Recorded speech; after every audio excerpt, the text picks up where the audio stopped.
የእሳት ሀብል ተጻፈ በአብይ ተስፋ ያሳልፍ። ከተከልነው ዘረኝነት ቂምና በቀል በአንገታችን የተጠለቀ የእሳት ሀብል ሆኖ እየለበለበ ለዝንተ ዓለም እርሱም ይከተለናል። እንደው ፊት ከተበሳሳው ጣሪያ መለስ ብዬ ቤቴን አስተዋልኳት። ከፍራሽና ከልብሶቼ በቀር ምንም አልነበረባትም። ከሞጫ በሩ አቅራቢያ መደገፊያ ክራንቼ ቆሞ አንድ እግር አልባ መሆኔን ያስታውሰኛል። ከ2 ዓመት በፊት የደቡብ አፍሪካ ወጣቶች ቀጥቅጠው ከጣሉኝ በኋላ ዋጋ የለውም ስለተባለ አንድ እግሬን ተሰናብቼዋለሁ። የሚገርም ነው። ትናንት እንደ አብዛኛው ሰው ሁለቱም እግሮቼ ከወገቤ ጋር ተጋምደው ሰውነቴን ይሸከሙ ነበር። ትናንት ተሸክመው በራሻ እግረውኝ ነበር። አሁን ግን እንዲህ አይደለም። ረዳት የእግር ብረት አስፈለገኝ። ፍራሼ መሬት ላይ የተነጠፈው ጭንቅላቴን ወደ ምስራቅ አድርጌ እንድተኛ ሆኖ ነው። አያቴ ድሮ ሲያስተምረኝ ሕይወት ያለው ሰው የሚተኛው ትራሱን ወደ ምስራቅ አድርጎ ነው ይል ነበር። እንደሞተ ሰው ተስፋ ላለመቁረጥ ወደ ምስራቅ እንተራሳለሁ። በስተግራዬ ካለው ግድግዳዬ ላይ Be careful when you follow the masses, sometimes a miss silent የሚል ከጋዜጣ የተቀደደ ጥቅስ ተለጥፎበታል። ከዕለታት አንድ ቀን ትዝ ባለኝ ማለዳ ወደ ውጪ ከመውጣቴ በፊት አነበውና ለሰከንዶች ቆዝሜ ወደ መንገዴ ዘልቃለሁ። የበሩን የታችኛውን ደፍ ስረግጥ አቤቱ ወደ መንጋ እንዳልገባ እርዳኝ የሚል ጸሎት አደርሳለሁ። ከቆርቆሮ መዝጊያ ላይ ደግሞ በግራ በኩል ትንሽዬ መስታወት፣ በእርግጥ ፊቴን ማየት አልወድም፣ ግማሹ የተቃጠለ ነው። ግና ልቤ ትዕግስት አላደርግ ካለኝ ፊቴን በማየት ልቦና ገዛበታለሁ። በቀኝ በኩል ከላይ በእሳት የተያዘ ወጣት የሚያሳይ የጋዜጣ ምስል፣ ከታች ደግሞ የፍቅረኛ የሩቢኑ ውብ ፎቶ በወረቀት ላይ አሳድጌ ለጥፌያለሁ። መቼም ገጠር ገብቼ እንደማንጋባ አውቀዋለሁ። ነገር ግን ቢያንስ ላሳለፍነው የፍቅር ወቅት መታሰቢያ ማድረጉ አይከፋም ብዬ ነበር። ከዕለታት በፊት ከንፈሮቿን ቀምሼ ወደ ስደት ከተሰናበትኳት በኋላ በስልክ እንጂ በአካል አግኝቻት አልወቅም። ወንድሟ ጆጆ ከሞተ በኋላ ደግሞ ጭራሽ በስልክ መገናኘት አቆምን። በቃ ተለያየን። እኔ ህይወትን ከርሷ ውጪ አይቼው አላውቅም ነበርና የማይዋጥ እብደትና ብቸኝነት ውስጥ ገባው። አሁን በዚህ የአካል ጉርለት ውስጥ ከገባው በኋላ ግን እንኳን ለፍቅረኝነት ይቅርና ጭራሽ አይኗን ለማየት አልፈልግም። በየማለዳው ከወለሉ ጋር የተጣበቀ የቆርቆሮ መዝጊያን ገፋ አድርጌ ሰማዩን ለማየት እንደ ዶሮ ውሃ ጠጪ አንጋጥጣለሁ። የቀኑ በጠዋትና ማታ ብቻ ነው ብለው የአድማስ ስር የፀሐይ ስርቃት ከሚመለከቱት ውስጥ አይደለም። ከሞት እንደተነሳ ሰው ሁለተኛ እድል ተሰጥቶኝ እየኖርኩ ስለሆነ በፀሐይ የሚንገበገበውም ይሁን በዝናብ የሚታጠበው ቀን ለኔ ውብ ነው። በህይወት የመኖር ሌላ ተጨማሪ ቀን። በሁለቱ የብረት ቋሚዎቼ ላይ የተወዛወስኩ ጉዞ ጀምራለሁ። ታክሲ አልጠቀምም። ከራስ ደስታ ሆስፒታል እስከ ሰሜን ማዘጋጃ ድረስ በእግሬ ሄዳለሁ። ያው በእግሬና በክራንች ለማለት ነው። ሁለቱ የእጅ ጡንቻዎቼ በቀን ውስጥ ለብዙ ሰዓታት ተደግፌ ስወዛወዝባቸው ስለሙል እየፈረጠሙ መሄዳቸው ይታወቀኛል። ክንዴ አጎልድሟል። ከዚህ ሁሉ በተጨማሪ ግን ተለውጫለሁ። እግሬን ከተቆረጥኩ ጀምሮ አስተሳሰቤ ተቀይሯል። የድሮ ግልፍተኝነትና ጸበኝነት ከአንድ እግሬ ጋር ተቆርጦ የተወገደ ይመስል በሚያስገርም ሁኔታ ሰክኛለሁ። በእርጋታ ነገሮችን አከናውናለሁ። ዝምታ ማብዛቴ ለራሴ የሚታወቀኛል። ጥቂት እንደተጓዝኩ እንደተለመደው ቁርስ ቤት ጎራልና የተለመደችውን ቁርስ ቀምሳለሁ። ህይወት ቁርስ ቤት ገብቼ እንደተቀመጥኩ እስኪ የጣፈጠች ፉል ከሁለት ዳቦ ጋር እላለሁ። ባልናገረውም ያንኑ እንደሚያዙልኝ ከልምድ አውቃለሁ። አስተናጋጁ በመጋረጃ ወደ ተዘጋው ምግብ ማዘጋጃ ጠጋ ብሎ ቆንጆ ፉል የቤተሰብ ብሎ እንደሚጮህ ጠብቃለሁ። ምናልባት ሞቅ ስላላለ ሊሆን ይችላል። በቤት ውስጥ በጠዋቱ 2 ሰዎች ብቻ ነበር የተገኘ ነው።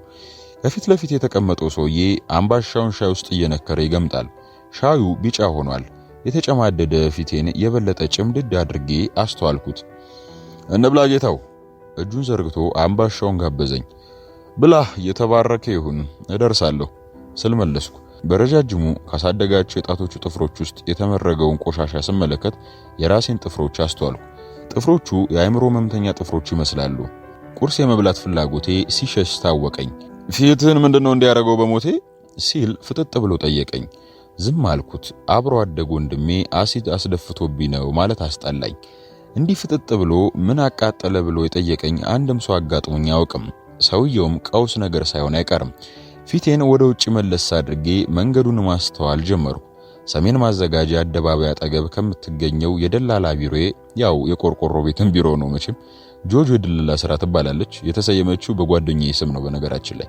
እዛ ገብቼ የዕለቱን ስራ ለመጀመር እየተጣደፍኩ ስንታለሜን በሚመስል መልኩ በባላዎቹ መሃል ተወዛውዤ ስደርስ የተኮለኮሉ ብዙ ኮረዶች ይጠብቁኛል። ብዙዎቹ ሲያዩኝ እንደሚሳቀቁ ስለማውቅ አጎንብሼ በፊት መከላከያ ስካርፔ መካከል እጠልቅና በቶሎ ወደ ቢሮ ይገባለሁ።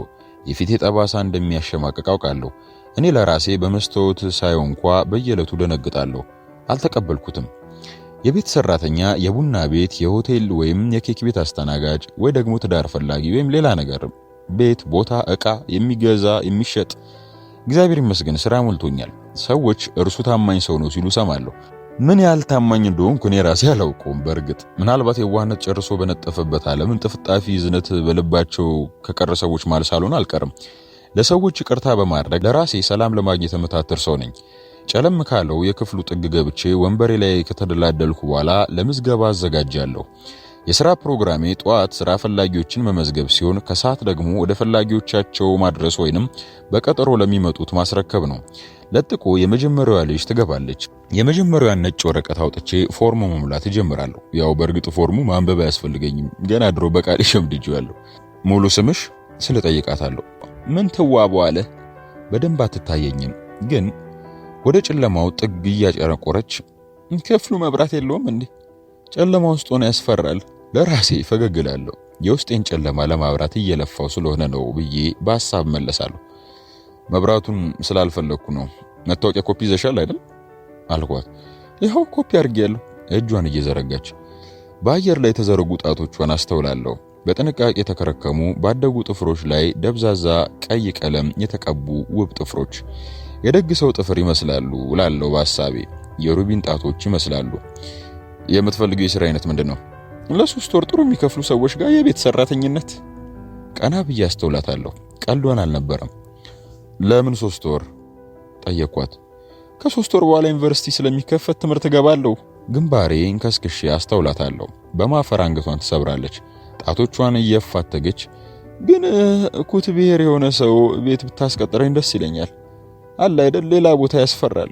ዩኒቨርሲቲ ግቢ ያስመረረኝን ዘረኝነት ድጋሚ ማየት አልፈልግም። ትክዝ ብዬ አስባለሁ። ስለ ድህነትና ስለ ዘረኝነት፣ ስለ ቂምና ስለ በቀል፣ ስለ መማርና ስለ መሃይምነት፣ ስለ ክፋትና ስለ ደግነት ምናምን ሁሉ የማይታወቅ ሐሳብ አይምሮዬ ውስጥ ይንቀዋለላል። ደቂቃዎች በራሴ መንገድ እባትላለሁ። በመሃል ዛሬ ንተውና በሐሳቤ ወደ ጨለሜ የሚመለስ ሌላ ሐሳብ ይመጣብኛል።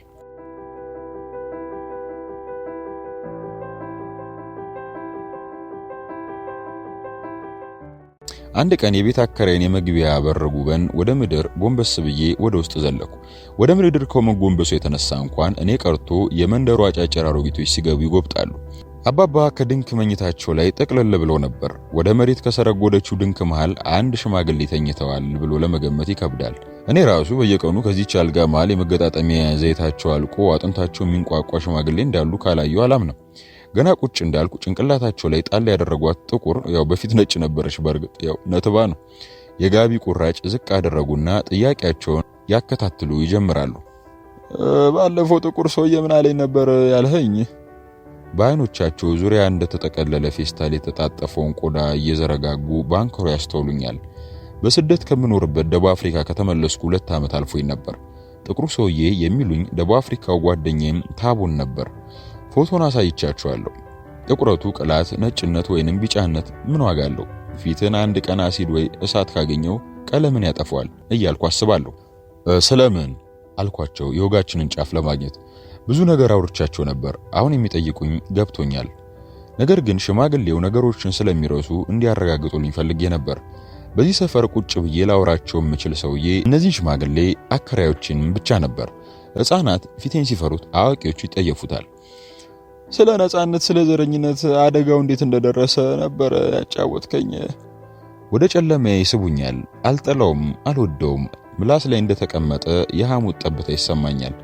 ጭብጥ ኩርምት ብዬ ማውራት ጀምራለሁ። እንደመባነን እያልኩና ከከንፈሬ ዳርቻ የሚንከባለል የላጭ ዝናቤን በእጅ በያስኳት ማሐረብ እየጠራረኩ ከፊት የመጎዳት ጋር ተያይዞ ያው ከንፈሮቼ በአንድ ጎን የተጎዱ በመሆናቸው እንደተቀደደ ኪስ በዚያና በዚህ ጥቂት ምራቆች ያዝረከርካሉ። በነገራችን ከዚያም ወሬ ለብዙኛ ጊዜ በድጋሚ እንደ አዲስ መተረክ ጀምራለሁ። አንድ ጊዜ እኔና ታቦ የአፓርታይድ ሙዚየምን እየጎበኘን እያለ ድንገት እንዲህ ሲል ጠየቀኝ። ከዚያ ከጓደኛ ከጆጆ ጋር በምን ነበር የተጣላችሁት አለኝ። ከሀገር ቤት አብረን ከተሰደድን ወዳጄ ማለት ያው አብሮ አደጌና ጎረቤቴም ወንድሜም ነበር። እውነቱን ለመናገር ጆጆ ከተኳረፍን ብዙ ጊዜ ሆኖን ነበር። ነገርኩት። አገር ውስጥ በነበረው ፖለቲካ ምክንያት የኔና የእርሱ ብሔር የተለያየ ስለነበር ነው። የበዳይና የተበዳይ ብሔረሰቦች ዘሮች ስለተባባልን የመጀመሪያው ፍቅራችን ተለውጦ ለመገዳደል የሚፈላለጉ ጠላቶች ሆነን አልኩት። ታቡ በድጋሚ በመገረም አስተዋለኝና እናንተ ሀገር እንደዚህ አይነት ሙዚየም አላችሁ ብሎ ጠየቀኝ። ሙዚየሙ ለዘመናት በአባቶቻቸውና አያቶቻቸው ላይ ነጮች ያደረሱትን ግፍ የሚያሳዩበት ነበር። አሁን ግን የበዳዮቹና የተበዳዮቹ ልጆች በሰላም የሚኖሩበት ሀገር ፈጥረው መኖር ችለዋል። እንደውም እንደኛ አይነቱ ስደተኞችን ተቀብለው ይኖራሉ። አንዳንዴ ያው የሚነሳው የመጤ ጠል ብጥብጥ ቢያስፈራኝም በእርግጠኝነት ሀገሬ መጥቼ ከተሰማኝ ፍርሃት የበለጠ እዚያ ሆኜ ፈርቼ አላውቅም። ደቡብ አፍሪካ ማለት ነው። አሁን ካለው ሀገራችን የብሔር ግጭት አንፃር እንደ አይነት ታሪክም ሙዚየምም የለንም ስል መለስኩለት። በመቀጠል እንዲህ አለኝ። እኛ አባቶቻችንና አያቶቻችን ላይ የደረሰውን ሁሉ ይቅር ተባብለን እንኖራለን። ለዚያም መታሰቢያ ሰርተን እናሳያቸዋለን። በእርግጥ በዚህኛው ትውልድ ድረስ ጠባሳው ቢኖርብንና ህይወታችን ያልተቀየረ አያሌ ቢሆንብንም ቀንበሩን ወደፊት እንጂ ወደኋላ አንስብም። ጀርመኖች ያንን ሁሉ ጥፋት ካደረሱ በኋላ አሁን እንደ ሰው ማሰብ ሲጀምሩ በተፈጸመው ነገር ሁሉ ተጸጽተው ከዓለም የሰው ልጆች ጋር በሰላም ለመኖር ይጥራሉ። ለተደረገውም ስህተት መታሰቢያ ሐውልትና ሙዚየም ሰርተው ልጆቻቸውን ለማስተማር ይሞክራሉ። ሩዋንዳ ላይ ሰላም ለማስከበር እንደዘመታችሁ አውቃለሁ። ታዲያ ምን ተማራችሁ? በዘር የመጠፋፋት ልምድ ለመቅሰም ነበር እንደሄዳችሁት? እናንተ ግን እንደሚባለው የተለያችሁን የተባረካችሁ ህዝቦች እንደሆናችሁ ይሰማችኋል መሰለኝ። ለዚህ ነው ቶሎ ከሌሎች የማትማሩት። አማኝነን የሀገራችን ስም በመጽሐፍ ቅዱስ ብዙ ጊዜ ተጠቅሷል ምናምን ትላላችሁ። ያልገባችሁ ነገር በመጽሐፍ ቅዱስ የተጠቀሰ ሀገር ሁሉ ዝንተ ዓለም በቸርነቱ አይኖርም። እንዲያውም ብዙዎቹ አሁን የሉም። ሀገሪቱን ዘላለማዊ የሚያደርጓት ትውልዶች ናቸው እኮ አባቴ። ከተላቀቃችሁ በኋላ የሚቀሩት ዜጎች ትልቅ ሙዚየም ሰርተው ጥፋታችሁን ያስጎበኙ ይሆናል።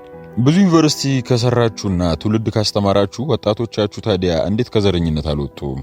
ሲገባኝ ዘረኝነትን ትምህርት የሚያሻሽለው ነገር አይመስለኝም። ዘረኝነት በሰው ዘረመል ውስጥ የመሸገ ቫይረስ ስለሆነ በሆነ ጊዜ ከተደበቀበት ብቅ እያለ ያስጨንቃል። ልናጠፋው ሳይሆን አስተሳሰቡን ልናደበዝዘው ነው የምንሰራው።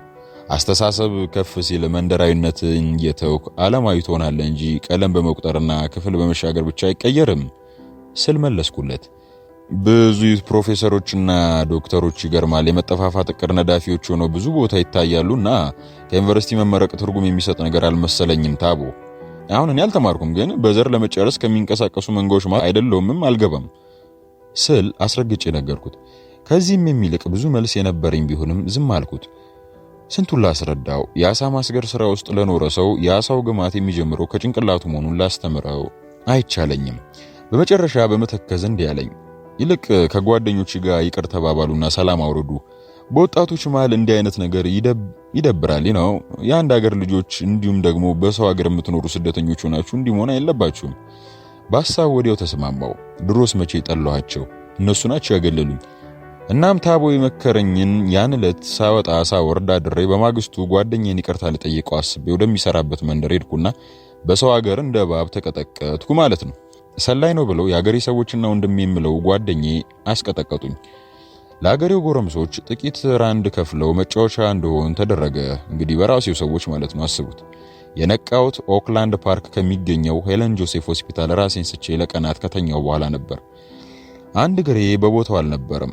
ፊቴም አሲር ተረሽቶበት ስለነበር ግማሹ አይሆኑ ሆኗል። ለቀናት አምርሬ ያለቀስኩ። እግሬ ስንቱን በራ ተሸክሞ እዚህ ያደረሰኝ አልነበረምን?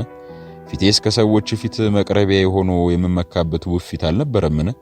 ሙሉ አካል ያለን ቢመስለንም በማንኛውም ሰዓት ልናጣው እንደምንችል የተረዳሁት ያን ጊዜ ነበር። 4 ወር በሆስፒታል ስተኛ ግን ሁሉንም ሰዎች ይቅር ለማለት ወስኜ ነበር።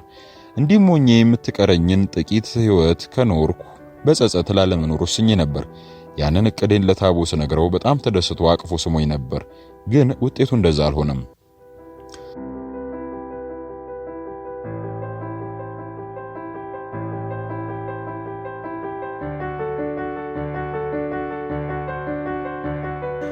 ከሐሳቤ ተመለስኩ። ወደ ስራዬ ልውሰዳችሁ። ታዲያ ስራውን መቼ ታገኝልኛለህ ስትል ከሐሳቤ አናጠበችኝ። የዓለም ድራማ የሚገርም ነው።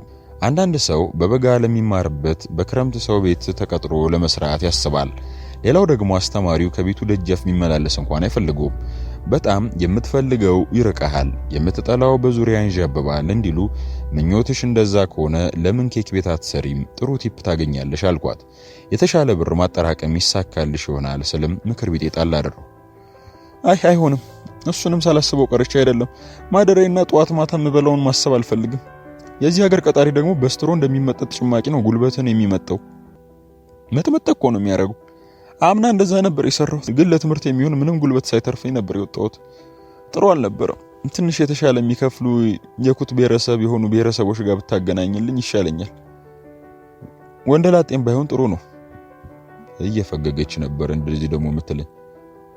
ቀና ብያየዋት እንደ ቅቤ ቅል የሚያብረቀርቅ ጠይም ውብ ፊትና የጸዱ የጣት ጥፍሮች አሏት። ራሴን ታዘብኩት። ምንም ያህል ውብ ብትሆን በእኔ በረዶ ገላ ውስጥ የሞቀ ደም እየዞረ አልነበረም። አሁን ደግሞ ሌላው ችግሬ ቀጣሪዎችን ብሔረ መጠየቅ ሊኖርብኝ ነው። መቼም የልጅቱ ጥያቄ ሳይገባኝ አልቀረም። ለራሴ ፈገግ ብዬ ሳበቃ እንደምደውልላት ነግሬ ያሰናበትኳት። ተረኛዋ እስክትገባም ወደ ራሴ ሐሳብ ተመለሱ።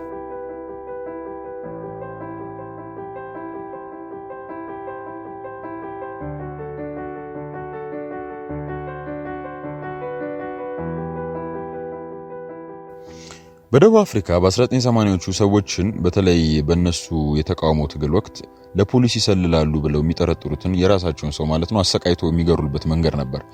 የእሳት ሀብል ማለት ነው። በሰውየው አንገት ላይ ቤንዚን የተሞላ ጎማ ያጠልቁና ይለኩሱታል። ሰውየው ለመሞት በአማካይ ከ20 ደቂቃ በላይ የስቃይ ጊዜ ይወስድበታል። የሰው ስጋ እንደ ጧፍ እየተንቦገቦገ ሰዎች ጥብሱን እያሸተቱ በዙሪያው ይጨፍራሉ። የነጻነት ታጋዩ ኔልሰን ማንዴላ ባለቤት ዊኒ በዚህ ወቅት በክብሪት እንጨታችንና በሀብላችን ሀገራችን ነጻ እናውጣለን ብላ ንግግር አድርጋ ነበር ይባላል። በወቅቱ ብዙዎች ቢቃወሙትም ድርጊቱ ዘመን ተሻግሮ አሁንም ይፈጸማል። ደቡብ አፍሪካዊው ታቦ ከሀገሬ ውጭ ያገኘሁት ውድ ወንድሜ ነበር። ሆስፒታል ተኝቼ እንዳለው ተመላልሶ አስታመመኝ። ማንም የሀገሬ ሰው መጥቶ አልጠየቀኝም ነበር። እኔ ላይ በደረሰው ነገር እጅግ ተናዶ ስለነበር ቀጥሎ ያደረገው ነገር ግን የእብደት ነበር። ወዳጆቹን አስተባብሮ ጆጆ ከሚኖርበት መንደር ሄዱ። አፈላልጎ ያዙትና አሰቃይተው ደበደቡት። ኋላም የጎማ ሀብሉን አጥልቀው አቃጠሉት። ያ ከመግቢያ በሬ ላይ ሰቅዬ በየቀኑ ፎቶን የማየው የእርሱ ነው። የአንድ ታዋቂ ጋዜጣ ፎቶግራፈር ያነሳውና በጋዜጣው የፊት ገጽ ላይ የታተመ። እናም ከቀናት በኋላ ታቦ የጋዜጣውን ቅጂ ከጽሑፉ ማስታወሻ ጋር አድርጎ ሰጠኝ። ድርጊቱን ያደረገው እርሱ እንደሆነና በነገሩ እንደተጸጸተ ገልጾ የ200 ራንድ ኖቶች አክሎ መልካሙን ሁሉ ከተመኘልኝ በኋላ ጥሎኝ ወጣ። ከወራት በኋላ አገሬ ገብቼ ከባዶ መስራት መለማመድ ጀመሩ። ድሮ ስወጣ ሙሉ አካል ነበረኝ፣ ስመለስ ጎድያለሁ። ድሮ ወንድምና ጓደኛ ነበረኝ፣ አሁን አጥቼዋለሁ። ድሮ የምትጠብቀኝ ፍቅረኛ ነበረችኝ፣ አሁን የለችም። ድሮ የመኖር ጉጉት ነበረኝ፣ አሁን ተራ ህይወት ምንም ምኞት ሳይጨማመርበት ነው የምኖረው። ድሮ ያልነበረኝ አሁን ያገኘሁት ትዕግስት አለኝ። ትዕግስት ጨምር ቂም በቀል አጥፊ መሆኑን ስለተረዳው ከውስጤ አጽድቼዋለሁ ወይም መስሎኛል።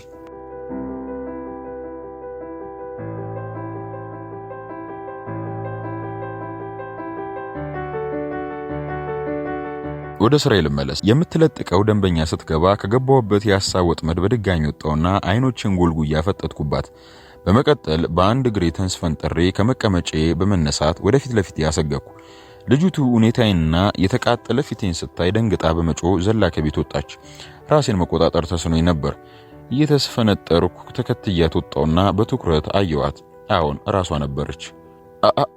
አውቀሽኛል አልኳት፣ ድምጽ እየተንቀጠቀጠ። እንዴ አረኛ አላወኩም በስማም ስትላማተበችና ወደ ኋላዋ ሸሸች። ድሮም ከቤቱ ስም ጀምሮ ደብሮኝ ነበር ሆሆ እያለች ጉዞዋን ቀጠለች። ሩቢ ውዴ አልኩ በለሆሳስ።